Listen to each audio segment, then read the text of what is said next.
पैसे लेकर संसद में सवाल पूछने के आरोपों में घिरी टीएमसी सांसद महुआ मोइत्रा की मुश्किलें लगातार बढ़ रही हैं। खासकर कारोबारी दर्शन हीरानंदानी के कबूलनामे के सामने आने से महुआ मोइत्रा पर गंभीर सवाल खड़े हो गए। संसद की एथिक्स कमेटी 26 अक्टूबर को इस मामले की सुनवाई करने वाली है। एथिक्स कमेटी के चेयरमैन विनोद सोनकर एनडीटीवी से बातचीत में उन्होंने कहा कि ये मामला प्रथम दृष्टया से आगे निकल चुका है।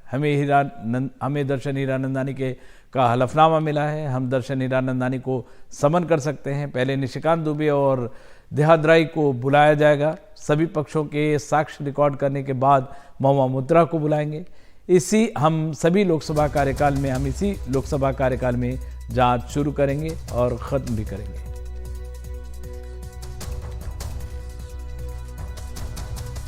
और कारोबारी दर्शन हीरानंदानी के हलफनामे के बाद महुआ मोइत्रा ने भी एक्स पर यानी जो ट्विटर पर अपना जवाब दिया है, जिसके मुताबिक हीरानंदानी पर दबाव डालकर ये एफिडेविट बनाया गया है। महुआ मोइत्रा ने लिखा है कि प्रधानमंत्री के कार्यकाल के कहने पर हीरानंदानी का ये एफिडेविट तैयार करवाया गया है। उन्होंने लिखा है कि एक सादे कागज पर लिखवाकर हीरानंदानी से हस्ताक्षर कराया गया। हीरानंदानी सीबीआई, किसी जांच एजेंसी या संसदीय आचार समिति से तलब नहीं है। हीरानंदानी ने ये हलफनामा किसे दिया है? हीरानंदानी ने अगर हलफनामा दिया तो ये नोटरी पेपर या लेटर हेड पर क्यों नहीं है? यह हलफनामा मीडिया के एक गिने चुने वर्ग को लीक क्यों किया गया है? यह अडानी समूह पर सवाल करने वाले राजनीतिक नेताओं के खिलाफ अभियान का हिस्सा है। तो ये महुआ मोइत्रा की तरफ से आरोप लगाया गया है।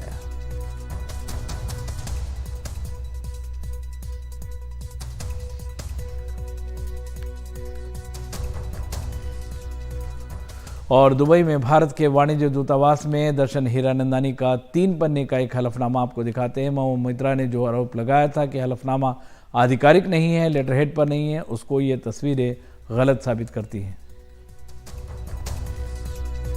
महुआ मोइत्रा ने अपनी चुप्पी तोड़ी है कि मैंने संसद के लॉगिन पासवर्ड का इस्तेमाल किया, सवाल पोस्ट किए हैं। दर्शन ने का ये बयान है और ये जो लेटर है जिसको लेकर उन्होंने सवाल उठाए थे कि लेटर हेड पर क्यों नहीं है और जो तमाम सवाल उठाए थे वो उन्हें गलत साबित करती हुई नजर आती है।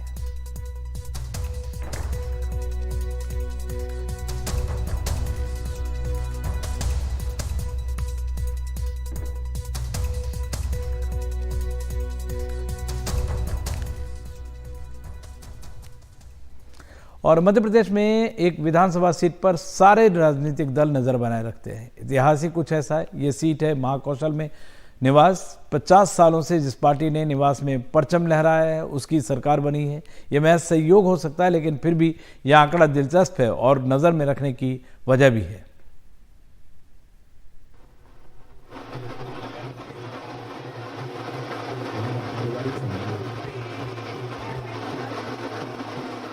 मध्य प्रदेश का चुनावी समर अब रंगीन होता जा रहा है।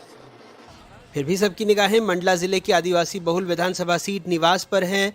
कम से कम पिछले 50 वर्षों का चुनावी रिकॉर्ड कहता है जिसने निवास जीता उसने मध्य प्रदेश को फतह किया।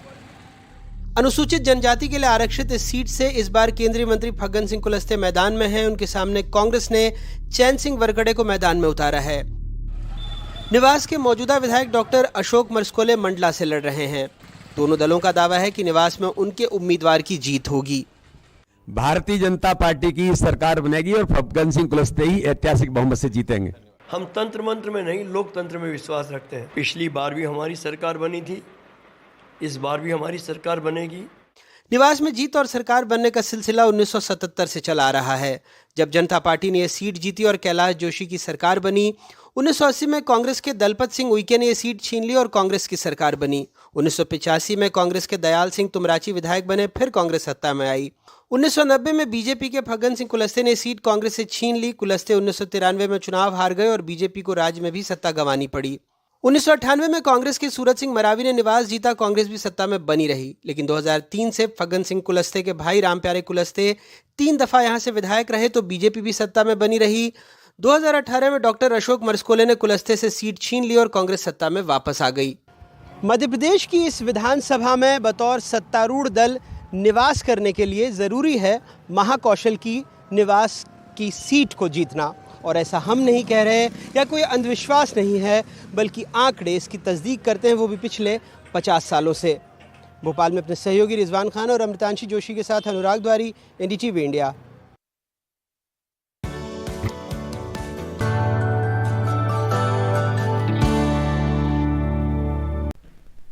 तो अंतरिक्ष में आज फिर से भारत एक ऊंची उड़ान भरने जा रहा है। अब से कुछ देर में, पहले ये 8 बजे होना था और हमारे साइंस टेक एडिटर जो पल्लव बागला साहब है उन्होंने बताया कि 8:30 बजे ही। तो ये एक बहुत बड़ी बात हो रही है। आंध्र प्रदेश में श्रीहरिकोटा के सतीश धवन अंतरिक्ष विज्ञान केंद्र से इसरो गगनयान मिशन के तहत करीब 9 मिनट का पहला अल्पकालिक ये D1 व्हीकल रॉकेट परीक्षण भरेगा।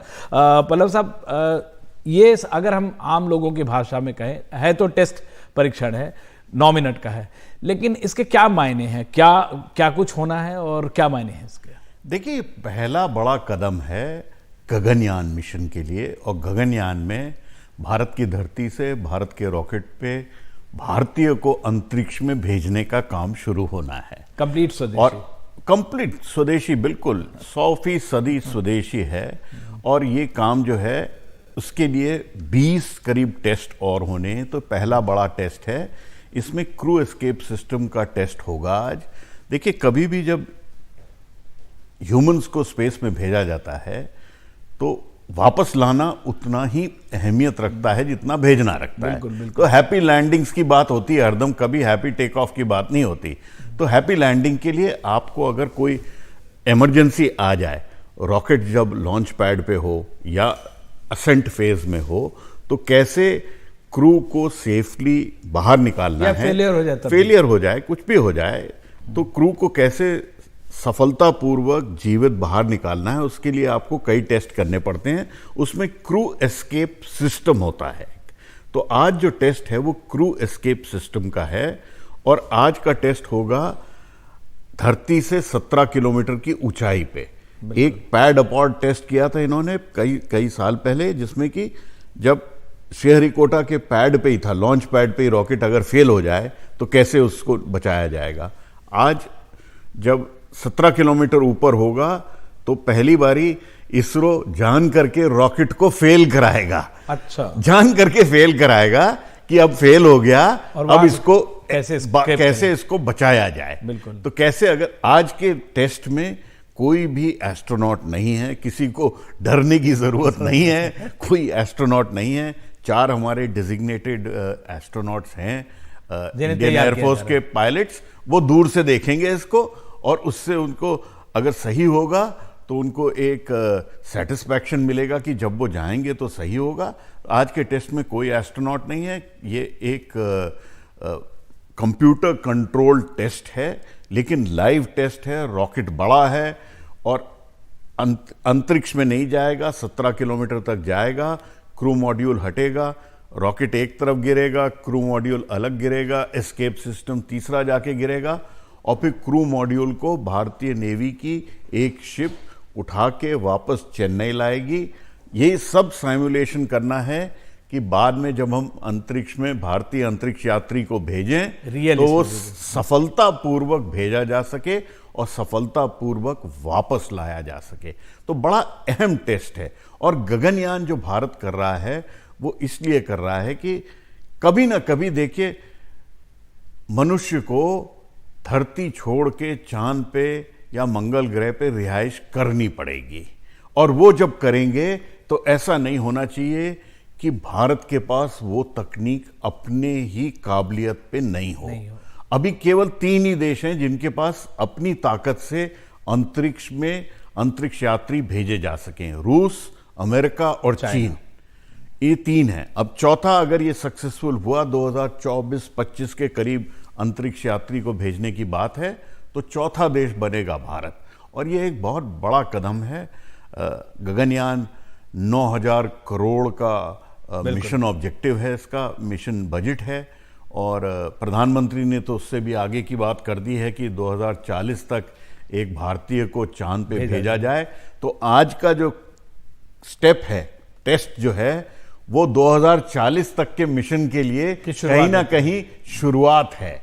तो आज की पहली छोटी कदम बहुत दूर तक जाएगी, लंबी छलांग लगेगी। लंबी छलांग। 2035 में एक स्पेस स्टेशन की जी, बात कही। एक और इम्पोर्टेंट बात यह भी है कि इसमें जानवरों का इस्तेमाल नहीं किया जा रहा, जैसे जी, इसमें कहीं पे भी कोई टेस्ट में कोई जानवर इस्तेमाल नहीं हो रहे हैं। जब जो बाद बाकी में देश होगा, करते हैं। पहले होते थे, अब नहीं होते हैं। अब तो सोफिस्टिकेटेड आपके पास इंस्ट्रूमेंटेशन है जिससे कि आप टेस्ट कर सकते हो। आज के इसमें भी फिजियोलॉजिकल टेस्ट की जो गुंजाइश होगी, 1.2 मैक माने साउंड की वेलोसिटी से ज़्यादा की वेलोसिटी पे उड़ रहा होगा रॉकेट, माने 700 किलोमीटर से ज़्यादा की रफ्तार पे होगा, तब उसको अबॉर्ट किया जाएगा। और भारत ने कहा है कि वो कहीं पे भी किसी जानवर का इस्तेमाल नहीं करेगा। और पहले टेस्ट होंगे जिसमें कोई नहीं है, कोई मनुष्य नहीं है, जैसे आज से लेके 20 टेस्ट होंगे। उसके बाद जब मनुष्य आएंगे उसके पहले 2 टेस्ट होंगे गगनयान के, बिल्कुल हूबहू वैसे ही जैसे जिसमें कि मनुष्य बैठेंगे, लेकिन उस वक्त उसमें एक ह्यूमनॉइड रोबोटिक इंस्ट्रूमेंटेड मैनिक्विन बैठाएंगे, जिससे कि पता लगे कि क्या हुआ। और उसको जब सब सफलतापूर्वक होगा तभी गगनयान को अंजाम दी जाएगी। लेकिन इसरो जब शुरुआत करता है तो वो एक एक करके आगे बढ़ता जाता है, वो पीछे नहीं देखता। देखिए चंद्रयान 2 में फेलियर हुआ, कोई बात नहीं, थोड़े समय लगा, लेकिन वापस आए और success is tested by ISRO. So ये जो है, अगर 24 में नहीं हुआ, 25 में नहीं हुआ, 26 में भी हो गया, तब भी कोई बुराई नहीं है। देखिए, लेकिन अंतरिक्ष यात्री को सफलतापूर्वक वापस लाना बहुत बड़ी बात है, वो बहुत जरूरी है। उसके लिए ये बड़ा अहम कदम है। एक बहुत इंपॉर्टेंट बात आपने कही कि जैसे पहले चाइना ने भी भेजा तो 20 साल हो गए, मतलब कितना डिफिकल्ट है ये, इस पर्सपेक्टिव को समझने के लिए बहुत इंपॉर्टेंट। करेक्ट, आपने बिल्कुल सही बात पकड़ी। देखिए 2003 में चीन ने पहला अंतरिक्ष यात्री भेजा था, 3 से 23 हो गया, अभी तक कोई और देश इसको अटेम्प्ट नहीं किया। बड़े बड़े देश हैं, ग्रेट ब्रिटेन है, फ्रांस है, ये सब बहुत काबिल देश है, इन्होंने नहीं किया है। और इनके पास स्पेस की बड़ी काबिलियत है, इन्होंने नहीं किया। हिंदुस्तान के पास बजट भी कम है, लेकिन सोच बड़ी है। तो आगे आने वाले टाइम में ऐसा नहीं हो कि हम पिछड़ जाएं। यही सोच से जो काम शुरू हुआ है गगनयान का, वो आगे तक जाएगा। और इस वक्त तो प्रधानमंत्री नरेंद्र मोदी ने इसको बहुत जोर से पुश भी दिया है कि स्पेस स्टेशन बने और फिर भारतीय को भी अंतरिक्ष में भेजा जाए। और उस सबसे पहले हो सकता है 24 में एक हमारा एस्ट्रोनॉट अमेरिका के साथ इंटरनेशनल स्पेस स्टेशन जाए, अमेरिका के रॉकेट पे। वो अलग एक पैरेलल ट्रैक। और इसके बहुत सारे फायदे हैं, जैसा आपने बताया। वक्त की कमी है, लेकिन हम इन फायदों पर और इस पूरे प्रोजेक्ट पर बातचीत करते रहेंगे। पल्लव साहब बहुत बारीकियों से समझाते हैं, काफ़ी जुड़े रहते हैं, इसरो जाते हैं और इन सब बारे में। और आपके पास इस सारी खबरें हम लाते रहेंगे। लेना पड़ेगा हमें एक छोटा सा ब्रेक के बाद फिर हाजिर होंगे।